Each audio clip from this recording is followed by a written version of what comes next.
Now, if you want to set your own herb garden up so you can have all the herbs and spices you need for winter soups, casseroles and of course roasts, you need to get yourself some big pots like these ones here, or set aside a garden bed like this.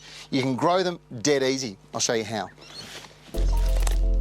Now, using these pots, you can grow all sorts of herbs, things like thyme, sage, rosemary, parsley, and even tarragon. And you are best to use these larger starter pots. Now, the great thing about these are they're organically grown herbs. And you can harvest the foliage off your first meal when they're actually in the starter pot and then plant them out into the garden. Now remember, when you're planting herbs out, you have to put them into a rich organic soil. See, they've got these beautiful white roots and they're growing away really strongly. So if you put them into a soil like this one here, and you cannot go wrong with this is actually cocoa peat. Now, it's the byproduct of coconut production. Once upon a time it would have been wasted, but it's the most fantastic growing medium. Now, one of the great things about it is that not only do plants absolutely love it and does it perform beautifully, but because you're putting it into the ground and it's nice and light, it makes picking pots up and moving them around the garden so much easier. Now, the trick with planting herbs up in planters is to pack them in. Don't be scared to have more than 2 in a large pot like this.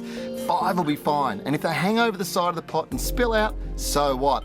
The more foliage, the better, because you get more to use. Now, one of the most important tricks with all herbs is to keep pruning them all the time. If you keep doing it, it makes them bushy. Of course, it gives you more herbs, and they are just fantastic. But even if you don't use them, look, give them to the chooks. They are absolutely brilliant. But the more you prune them, the better the plants are, the better they look. I know I always go on about the importance of feeding your plants, but herbs are voracious feeders. They need lots of food, ideally organically based foods, to sustain the highly productive growth habit.